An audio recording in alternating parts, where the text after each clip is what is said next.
Hey chat and Discord, if you can hear me, throw up a sign. This is John Park and I am fiddling with cameras in Wirecast.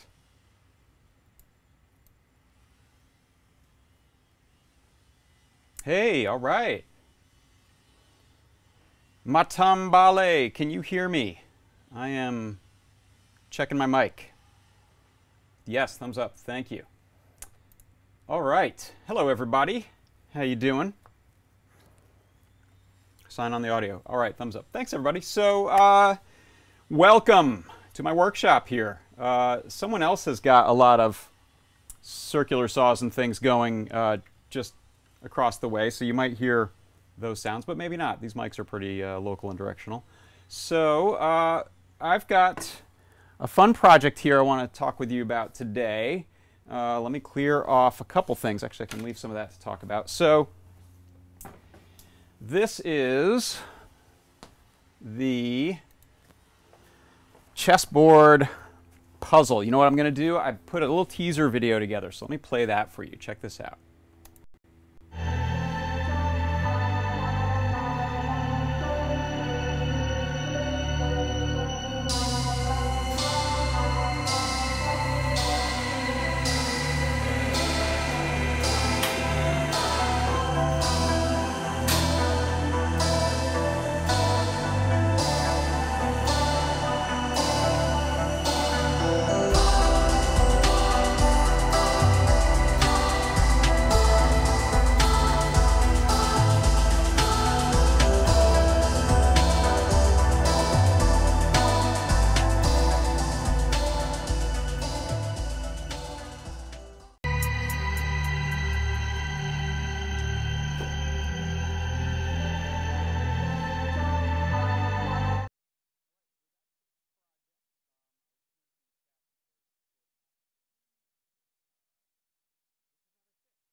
Yeah, sorry about that. I actually turned the knob down on my audio as I was playing that video, so you wouldn't have to listen to me banging around. Sorry about that. So,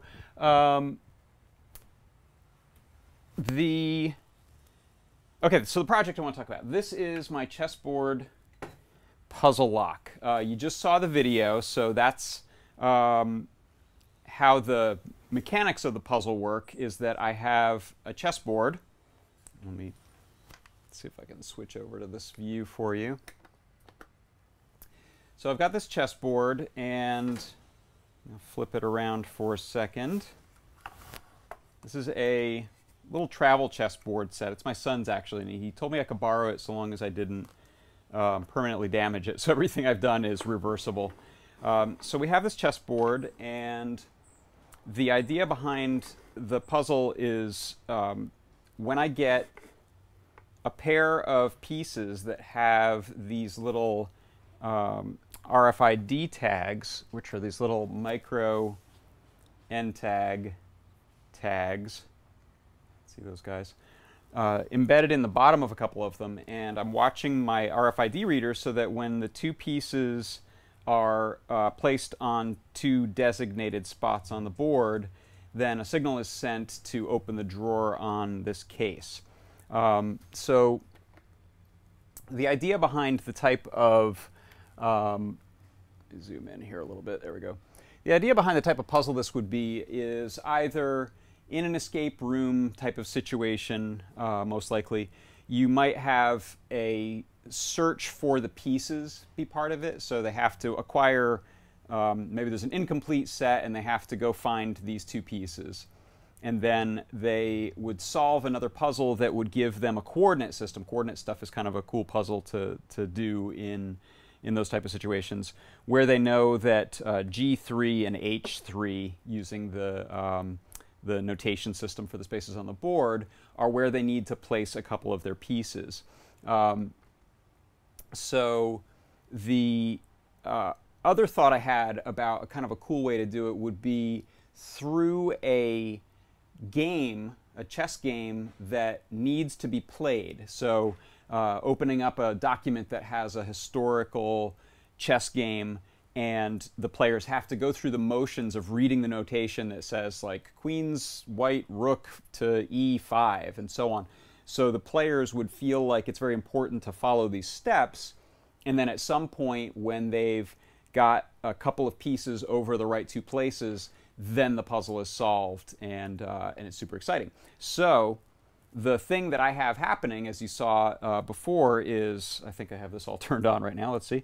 When I place these pieces here, oh, did that not work? Am I not on? Let's see. This is not on. Okay.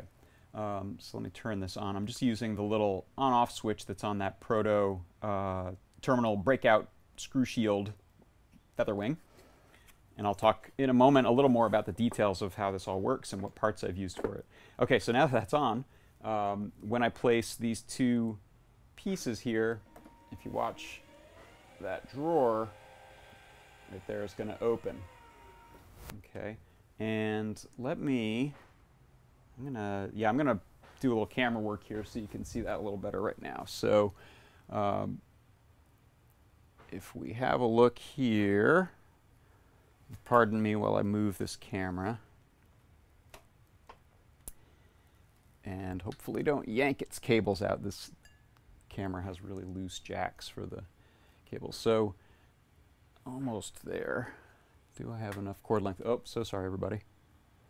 That's what happens when those get pulled out, is it loses signal.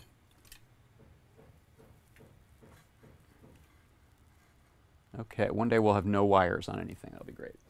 So this is kind of cool because what I have here on this cash drawer, this is an old cash drawer that I found on the side of the road.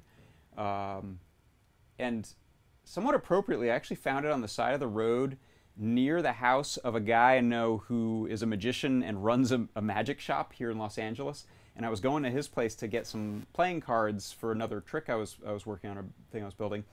And a couple of houses up from his, someone had dumped this beautiful old gigantic cash drawer from the National Cash Register Company. I've got it, oops, I've got it on a little dolly here so I can turn it. So since it's a cash drawer and it has these separators in it, there's kind of a nice natural spot where it's serving as the back, even though the drawer is this big, where it stops, I can now insert a little set of objects for them to find. So I've got in here this mysterious set of 4 cards. If you were watching last week, these are the ones I got at the Magic Live event in Las Vegas last week in the card vending machine. And then there's a pocket watch with a time set on it that must have some sort of meaning. And there's a key with a number on a tag. And then we have Jim Kelly's old Boy Scout knife and 2 what's the currency in New Guinea? 2 kina from New Guinea. So it's kind of a fun reveal for people. Now let me reset my camera and show you after your players have done their thing, if you've got another group coming through or someone, oh look at that mess under there. Oh, camera back, there we go. Stay. You'll need to reset the puzzle. And so for this, I'm using a, is that one of the things that just fell? Oh, it is. I'm using one of these, let me switch the camera again, Nfc Rfid Tag Rings. So this actually has 2 small tags embedded in it, and it has a little jewel so that you know what one side of it is versus the other side. So the idea is you would have this ring on, and when you want to reset this, and maybe you could use this for resetting a lot of different props if you're using RFID a lot, I just tap both sides to the 2 spaces, and then if you If you see there, the drawer just closed back up. So pretty cool. So that's the idea. Let me check the chat for a second. Do people have any questions about what we're up to so far? Let's see. Ooh, Adafruit throwing in a Trinket Party discount code. You can get 10% off in the store. That's super cool. And no questions. Good. Okay, so let's have a look at how this all works. Let's start with the board and the transmitter. First, these are the three pieces that I prepared, so I actually kind of want to keep these separate so I'm not having to test a lot. You can kind of tell. Actually, let's start with that. Let's peel back this and have a look. So I'm just going to grab a little tool to pick at this a little bit. And let me switch to the large overhead. So it looks pretty similar to the others. You can see I didn't put much adhesive on this. In fact, on this one, I think I just peeled it up based on the felt adhesive that was there, slipped the tag in, and then just kind of pushed it back down. With these other ones, I used a little bit of super glue. And this question came up a little while ago about super glues that don't dry out. I really like this 3M super glue. I usually use this liquid one, but I just also bought some of this gel stuff. It's like $1 for that and like $1.29 for that. And these seem to last well and don't dry out, so I like those 3M super glues. I think it's also branded as Scotch. Sometimes it might be the same stuff. On Amazon, it's Scotch. At my local hardware store, it's this. That is not an endorsed, a paid endorsement. That's just something I use. So I used a little super glue to kind of tack that back down, and you can tell there isn't much visible difference between an unmarked and a marked piece. But nevertheless, I'll take these aside. So that's embedding the tags in there. With my board, one thing I had to do, since this is a folding board, is, and I'll get to the good stuff in here in a second, but one thing I did just to keep it all together was build this little,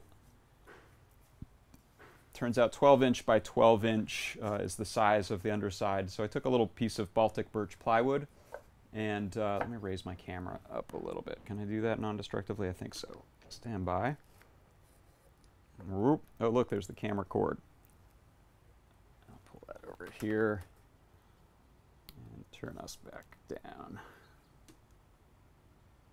There we go. Sorry about the warpy angle. So this is just a piece of Baltic birch plywood. I stained one side of it and the edges so it wouldn't scream, "I'm different," and stand out too badly. And then, since I didn't want to destroy the board by screwing it shut or gluing it, or in the open position rather, because my son wanted to keep this thing as is, I put some little blocks, just glued in these blocks in the corners, and it's a snug fit to push these down in. And I put a little piece of felt on a couple of them also. And now it won't shut on its own. Now it's pretty sturdy, and you could carry it around if you needed to, set it down. The players could pull it off a shelf or something like that. And one other little tip, I shared this on social media the other day, is I needed some felt feet for this thing just to not scratch a tabletop that I was filming and doing some photos for the guide. And so I just took a hole punch and a little piece of felt and punched out a couple of these for these pieces for the corners. And kind of have to knock it out of there, or put a few of them through. Oh, there it is. So you get these nice little, they're kind of small, but I just glued those on there, and that works pretty well as a felt foot in a bind if you don't have one on hand or don't feel like going to the hardware store. So okay, so in the chat someone asked about the board. This is Guthman says it looks like a Laura. Yeah, you're pretty much right. This is the little brother to the Laura, little sister to the Laura. This is the RFM69 one. Oh, let me raise this camera up. It's a little low. And the only reason I used those is I was going to use some... Oh, there goes that cable. Stay. I was going to use the Laura, and then Lamore at one point reminded me that it's a little more expensive for the Laura. It works basically the same, but if you don't need the super long distance, like a couple of kilometers, to be able to send this super long distances, then this RFM69 one works really well. So it's a Feather M0, and what I've got is the, sorry, let me switch cameras again. I've got the PN532 NFC RFID breakout board here, and I have, again, to not destroy the board, I didn't want to screw it in, and that's a pretty thin piece anyway. So I have a little piece of double-sided carpet tape underneath it. That's this stuff here. It's just yet another kind of double stick tape, and it'll peel off of there without ripping up this felt. So that's holding it on, but then you might want to pack foam, or in this case I use some double stick foam tape to hold these little blocks that keep this from dropping, because this is going to be upside down and I don't want that shaking out. So there's the breakout board. Let me hold it this way where you can see it a little better. And that is in I2C mode. So for this board you have jumpers that allow you to select between SPI and I2C mode. So I have an I2C mode which worked and played nice with the Feather M0 in the radio configuration this is. So I've just run the necessary wires over to, oh gosh, a huge like prehistoric beetle just flew in the shop. Goodbye. There's a lot of wildlife here, hummingbirds and giant freaking beetles. So I'm running that to this screw terminal breakout, and then you can see here, I like that the breakout has that on-off switch. That's pretty slick. It's actually an enable switch, so you can see as I pull this out, it turns back on because the battery is just plugged directly in. So I'm using a nice big LiPo battery. What I've found with these types of props is that you really don't want to skimp on the battery, because there's nothing more stressful than worrying about battery life. One thing I've done with some of the Bluetooth boards like this, the Feather Bluetooth, is I've sent signals about battery life along with the other data that I want to collect onto the phone app. I've been using the Bluefruit app. I could probably add a similar thing here, so that if I have one radio that's acting as just sort of a command center like that remote I built, I could check battery health. I think that wouldn't be too hard to code that up. So I'm also using the proto area of the lovely little terminal breakout Feather Wing to run a couple of resistors for the serial clock and serial data lines. They need that in the I2C mode. So those run from those two pins down to the 3-volt, and that allows the SPI mode to work, or rather the I2C mode to work cleanly. Then I've got one of our little antenna connectors that go from UFL to these 900 megahertz Gigantor antennas, which is overkill here. You could get away with a little 3-inch piece of wire if they're matched lengths.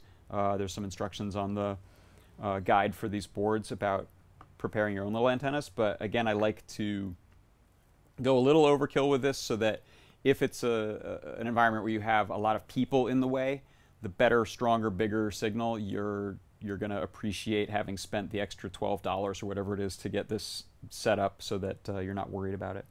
So that's what's physically happening on the transmit side. And then in code, what happens is I've got the board positioned under two spaces that I wanted to read. And this board will do the collision detection necessary to read two tags at the same time. In the past, I'd worked with some of the older types of RFID readers, and they just couldn't deal with that, so you wouldn't necessarily reliably read two tags that were on top of it. But this one does two cleanly just fine. So that's why I set it up this way with two pieces on two spaces. So when in software, when the board reads a couple of pieces, it compares them against a list and says, okay, I've got a pair of pieces on here that are not on my list. I'm not going to send any signal. You could get really complicated with this and have lots and lots of different props or different behaviors of one prop, that it could turn on a light, make a sound, a fog machine, all based on different combos of pieces. All I'm using is the one combo, the rook and the pawn send the unlock signal over to the receiving paired or matched feather. And then I have the opposite effect with this ring. It sends the lock code. Okay, so let's have a look then inside. I think I'll reposition the camera here for a second. And let me check the chat while I do that. Embedded systems are now so cheap, easy, and quick to design. You're not kidding, man. These are kind of mind-blowing how much you can get done with these little boards. I love them. Okay, so sorry for the swimmy camera. But once I get this over here, it'll all be worth it. So on the back side of this drawer, cache drawer system, what I've done is I have a couple of little, again, pieces of stained Baltic birch plywood that I stuck some magnets to so I could just hold them in place. The idea is this thing would be pressed up against a wall. No one should be noodling around back here, so I didn't have to put a very hardcore back on the thing. I didn't screw it in or anything like that. And it needs to be plugged in. I didn't want to put a big 12-volt source to run the rotary encoder. So this is going to be plugged in, so it would be a fixed piece, like a piece of furniture. Okay, so this camera is doing a nice job with the darkness in there. I don't have a light shining in there. I can grab one if we need. But so what you'll see here is that I have another feather, M0 RFM69 HCW, and on top of it is our motor driver, our DC motor feather wing, and this can drive steppers and DC motors and kind of anything that needs to have a large DC current thrown through it in its simplest mode. I've got a battery, again a 2500 milliamp battery, and on this one, since I'm not using that ProtoShield, I'm just using one of these neat little JST inline switches to turn it on and off. So let me turn it off for a second. So you'll see I had the pin 13 LED just turn on the whole time when there's power, just as my own indicator. The motor shield actually has its own little green LED, you might be able to see that, which is on when it has power sent to it. So the power to it is this cable here, which I have looped around some parts in here with zip ties just to give me some strain relief. And that is one of these big 12-volt 5-amp power supplies that's just plugged into AC wall power. Now, one thing, another thing I've learned about doing these types of effects, I've built some lock boxes before, and for the operator or magician or whoever is running the thing, you want an easy way to reset it, and you want a way to open and close it without going through the other part, through the lock of the chess piece. So what I have is whenever I reset it or turn it off and then on, it will open and close once. So I just turned it back on, and you'll see it automatically opens and automatically closes. And you might even want to give a little bigger delay in there so they have a second to reset items or change them out. But it's a nice feature and one that I found in a performance situation. It's stressful, so you want to make it easy for people to deal with the prop. Same goes for recharging, by the way. On things like this, I added to this a little, one of these panel mount USB cords, just because it's easier to yank that thing out of the case and plug it in for charging for a lot of people than it is to get down into the guts of the thing and plug into the little USB that's on the board. Again, if you're doing it yourself, you might not need that, but if you're handing it off to someone else to use, it's helpful. You can see here my board's coming loose. I just kind of screwed this down into a plank of wood. So there I've got my my actuator, and what I want to do is I want to turn this thing around and pull the bottom drawer out so you can see how I made the space for this thing. And actually, just to make your lives a little better, I'm going to put this little camera on a tripod or just set it down so I'm not wiggling around. Yeah, that might work right there. Give me a second, please. And I like these little webcams. They kind of have a stand built into them. Okay. So you can see into there. Let me switch, make that the big view. And I think I'm gonna, let me spin this thing around. I put this on, I built a Lazy Susan to put a 3D printer on, so I've got a pretty big, beefy, this drawer is super heavy, so I got a pretty big, beefy Lazy Susan I can spin this thing on. So let me pull the power and pull this camera out a bit and spin this around for you so that we can see it from this side. So I'm going to set that power up there. And it's the little things like this that make your life a lot easier when you're working on big, bulky, weird, heavy stuff on your workbench, I think. Okay, you know what? I am going to rearrange my magic arm camera mount thing here for a second. I wish I had that fancy one that only has one knob. I've got 3 things to tighten and loosen every time I try to deal with it. Maybe something to get in the future. Okay, so let's screw this in here. There we go. All right, let me check the chat and see if anyone threw up from all of the seasickness of the camera moves. Nope. Yeah, Jeff Meeks. Different chess pieces could open up different drawers. Totally, that'd be really cool.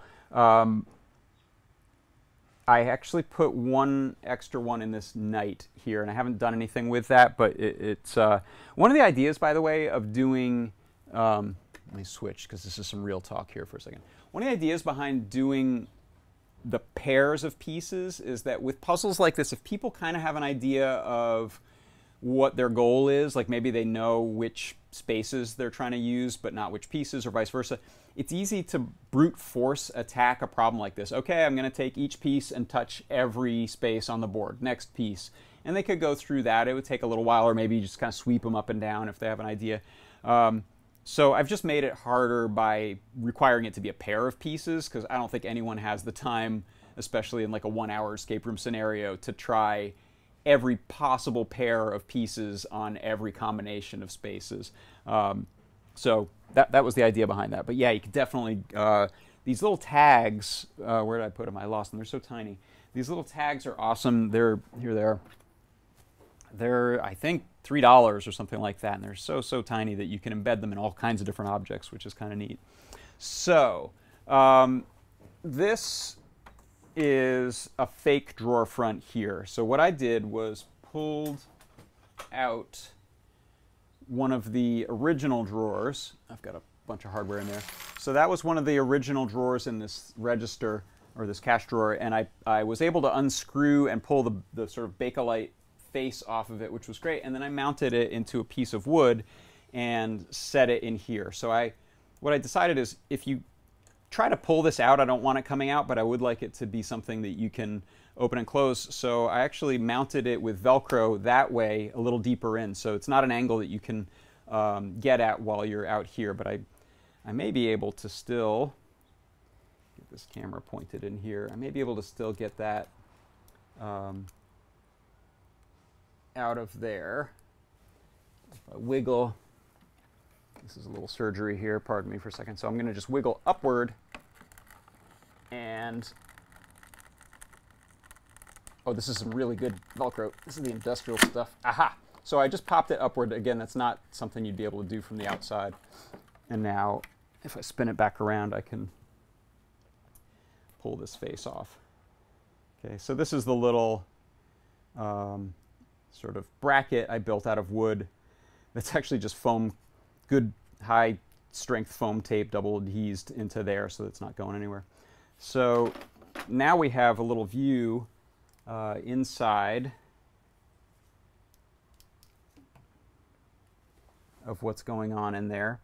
And I'm going to put the camera in there and turn on a light so that you can see how the actuator is mounted. If you watched last week, I was trying to play around with some ideas for opening a lid. This is actually kind of a bit easier to do the drawer. So I have the rear end of the base of the actuator just mounted to a board that I've precisely cut and press fit down into here so it's not moving anywhere. And then I had 3D printed this clevis to go into the top, which again can rotate on one axis to allow the thing to open and close. So let me point a little light in there.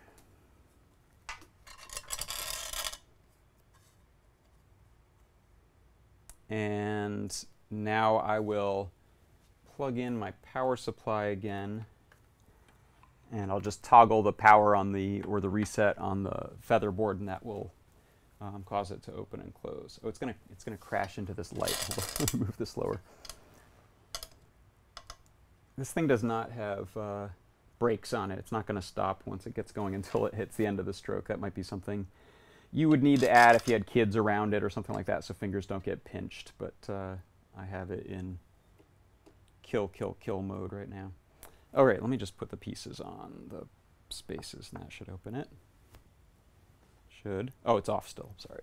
Let me come around here and turn it on, and it'll do its thing.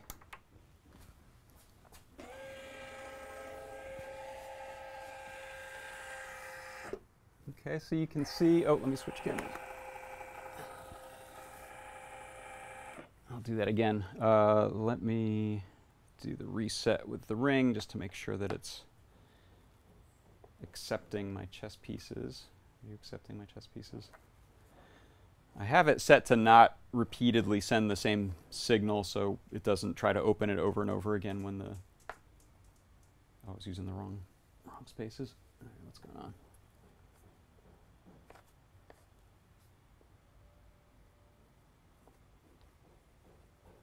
These are right, yeah? All right, let's check it out. Oh, I turned it off. That's no good. All right, so watching, you can see that open now.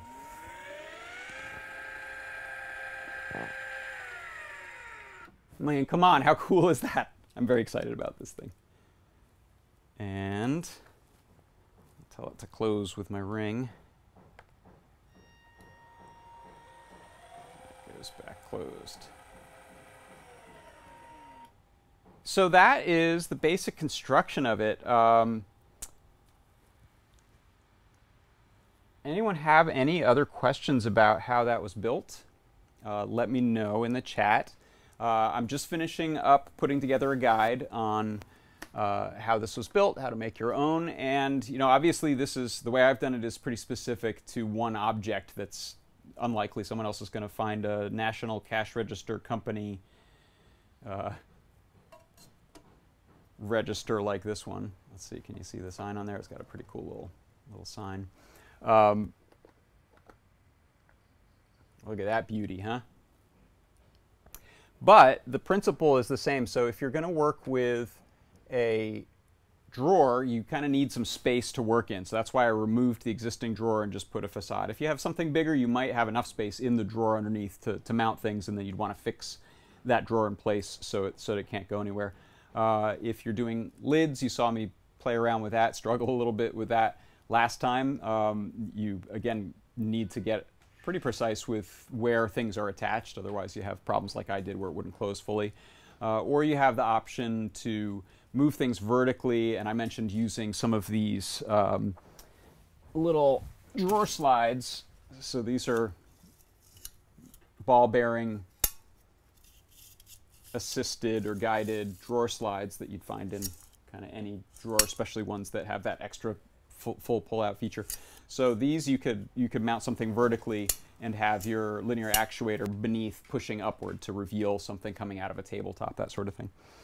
So that's some options you have there for using linear actuators. Actually, Lamore was saying yesterday these actuators that she sourced were from moving blinds or louvers over like a skylight or maybe something for HVAC. That's what they were designed for. And she said, I've got a sample in stock. I want you to check it out and see if it's useful, if it works well. I gave it the thumbs up, so I hope we carry it in the store or something like it. You can get these in different lengths, so they have a different stroke. This one I think does about a 6-inch stroke, which is great for this type of project, but it might be neat to have a longer one as well. Let's see, what if I signed you up for? So CM Fly, thanks Lamore, or thanks Adafruit, whoever's manning Adafruit. That's probably Noam Pedro. Oh, I shouldn't say that, it's top secret. I don't know who that is, but thank you. The house having secret passages, I would love to do that. These would be really great for secret bookcases, right? If you have the right small room that you can cover the doorway with a hinged bookcase or pair of them. Very cool. In which case, you definitely need to get like a bust of Beethoven where the head lifts up and hit the button and close it. Short story there, actually. I think some of this stuff has appeared in the making of, behind the scenes stuff on some Pixar movies, but up at Pixar there are a lot of secret bars. It's just something that happened over the years. And there's a guy, Andrew Gordon, who has a secret bar in his office called the Lucky Seven. And I went there one time and it had an actual actuated bookcase from his office. You lifted up the bust, you pressed the button, and it opened up, and then you went into this secret little whiskey bar. So hopefully that's public knowledge and I didn't just get Andrew in trouble, but I think these things are pretty well known at this point. So lots of secret bars at Pixar. That's the takeaway from today. Let's see. I've covered my clock. What time is it? I'm going to check real quick. We are at 1 o'clock. Oh, that's perfect. So we can wrap it up there. I'll take a few more questions in the chat if anyone has them. Oh, someone asked, did I program it using CircuitPython? This one I used Arduino because this board, I don't think we can yet program in CircuitPython, but answer that in the chat, Lamore or anyone who knows. It's an M0 board, but I don't know what libraries for the radio would need to be ported or how that would all work. I would love that. I think that would be fantastic. I really hope we do. If I have one difficulty with these types of projects, it is writing the code for having radios talk back and forth. It's a little bit obscure, old school C style stuff, and it just requires a lot of thinking and precise managing of sending out messages and receiving answers from radios. It's not terrible. I mean, I'm able to do this and I'm not a programmer, but it would be awesome if that stuff were even easier, if it were very straightforward and sort of clear how you send messages back and forth. You know, the issue you have with all of this stuff, like any communications protocol, is who's listening and who's talking and how do those messages not clash. This one is fairly simple because I really only am going one way. I'm only talking from the chessboard to here, and then I'm sending back messages that say I received that, so that it knows and it doesn't have to retransmit them.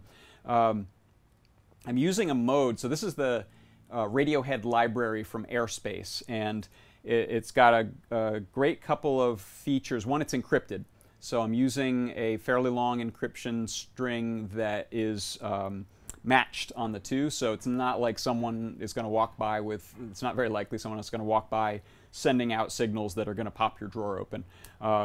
And two, they have raw mode, and then they have an addressed mode, and they have a third one which I forget. But in addressed mode, I can have a server radio, so this guy here, with my camera, just to have something interesting on the screen. So this one here is sending out messages to a particular radio. I happen to name them, I think, 2 and 1 for the Chester drawers.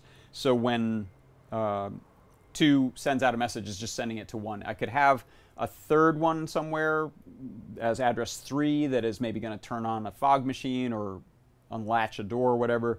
You're not going to get those messages screwed up because you can target very clearly. So in this case, when the rook and the pawn are on those 2 spaces, send a message to open over to this radio, which I happen to name 1. Maybe the queen and the knight go on there, and it sends a message to address 3 to do something else. So it's very powerful what it can do, but yes, long version of the answer of I don't think we can do CircuitPython yet, but I would love that. That would be great. Hillel GC asks, where did I get the linear actuator that I'm using? I got it from Lamore at Adafruit, Lady Ada. She was sampling, getting in some samples to consider selling them in the store. And so my hope is that we will start to carry some in the store. Otherwise, these are sort of searchable on eBay. They're just 12-volt linear actuators. You can also get them online at other robotics hobby stores, places like that. But I'm putting in my strong endorsement that we carry some of these. These ones are really simple. So there are ones that have servo. feedback, so they can go to a particular position. Actually, this is an interesting thing. So what I'm doing with these is, these don't have that. These don't know, they don't have any feedback like a servo motor does about where they are in their travel. So what they do have is a clever arrangement of switches, stop switches or limit switches at the end of the stroke, at the bottom and the top of the stroke. So when the actuator heads out to the end, it clicks a switch that cuts power. So it doesn't need feedback. The microcontroller doesn't really need to know to slow it down and stop it. You can send it at full power and it's not going to hurt anything because it's just going to stop when it hits. Same with on the way back.